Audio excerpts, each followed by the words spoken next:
Welcome viewers, welcome to our YouTube channel, Insta Facebook page astro Deepanshu. Brihaspati ग्रह, जिसे वैदिक ज्योतिष में गुरु या देव गुरु के नाम से भी जाना जाता है, सौरमंडल का पांचवा और सबसे बड़ा ग्रह है, जो ज्ञान, धर्म, न्याय और समृद्धि का प्रतीक माना जाता है। ज्योतिष में बृहस्पति को देवताओं का गुरु कहा गया है, क्योंकि यह जीवन में सत्य, शिक्षा, अध्यात्म, उचित मार्गदर्शन और आध्यात्मिक प्रगति का कारक होता है। कुंडली में इसका मजबूत स्थान व्यक्ति को उचित फैसले लेने की क्षमता देता है। उच्च शिक्षा, सम्मान, आर्थिक स्थिरता, सुख, समृद्धि और संस्कारों से संपन्न जीवन देता है, जबकि इसका कमजोर होना आर्थिक संघर्ष, रिस्पेक्ट की कमी और जीवन में गलत मार्गदर्शन का कारण बन जाता है। बृहस्पति 1 साल तक एक ही राशि में रहते हैं, इसलिए इसका गोचर व्यक्ति के करियर, धन, संबंध, हेल्थ और धर्म पर गहरा प्रभाव डालता है। इस ग्रह के प्रभाव को शुभ बनाने के लिए पीले वस्त्र धारण करने चाहिए, गुरुवार को व्रत रखना चाहिए, पीले चने दान करने चाहिए। गुरु और वृद्धों का आशीर्वाद अत्यंत लाभदायक माना गया है। बृहस्पति ग्रह एक ऐसा दिव्य शक्ति का स्रोत है, जो व्यक्ति के जीवन में अंधकार को दूर करके ज्ञान, समृद्धि और शांति का प्रकाश फैलाता है। अब इन्हीं बृहस्पति का गोचर इनके स्व नक्षत्र पुनर्वसु में हो रहा है। पुनर्वसु नक्षत्र एक बहुत ही शुभ और पवित्र नक्षत्र माना जाता है, जिसका अधिपति बृहस्पति है, जो ज्ञान, धर्म और पॉजिटिविटी का प्रतीक होता है। इसका मीनिंग है पुनर यानी दोबारा, और वसु यानी संपत्ति, सुख, मतलब लाइफ में दूसरा मौका मिलना, पुनर्जन्म या एक नई शुरुआत का योग।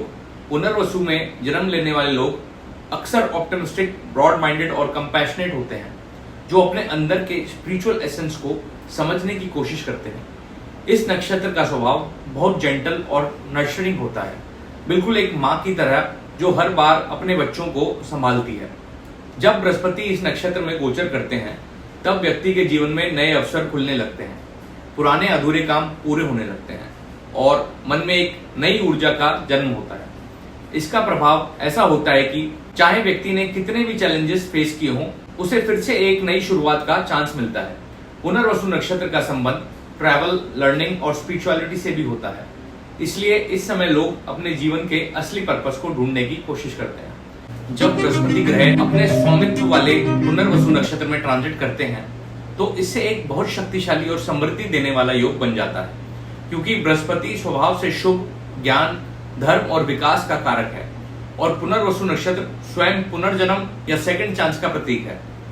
इस समय जीवन के कई क्षेत्रों में रुका हुआ काम दोबारा शुरू होने लगता है, पुराने प्रयासों का फल मिलने लगता है और नए अवसर सामने आते हैं। इस नक्षत्र का अधिपति बृहस्पति होने की वजह से इसका प्रभाव दुगना हो जाता है। ये समय व्यक्ति के अंदर आत्मविश्वास, धार्मिकता और सीखने की इच्छा को बढ़ाता है। विद्यार्थियों के लिए यह उच्च शिक्षा में सफलता, रिसर्च में अच्छे रिजल्ट्स और कॉम्पिटिटिव एग्जाम्स में जीत ला सकता है।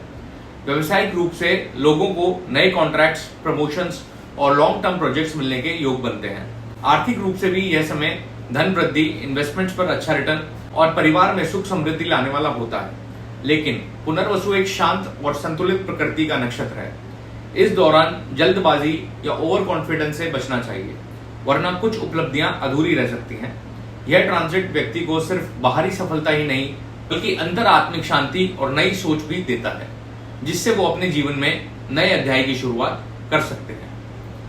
बृहस्पति 13 अगस्त 2025 को सुबह लगभग 5:44 के आसपास मिथुन राशि में पुनर्वसु नक्षत्र में गोचर करेंगे, और यह गोचर लगभग 10 महीने यानी 18 जून 2026 तक रहेगा।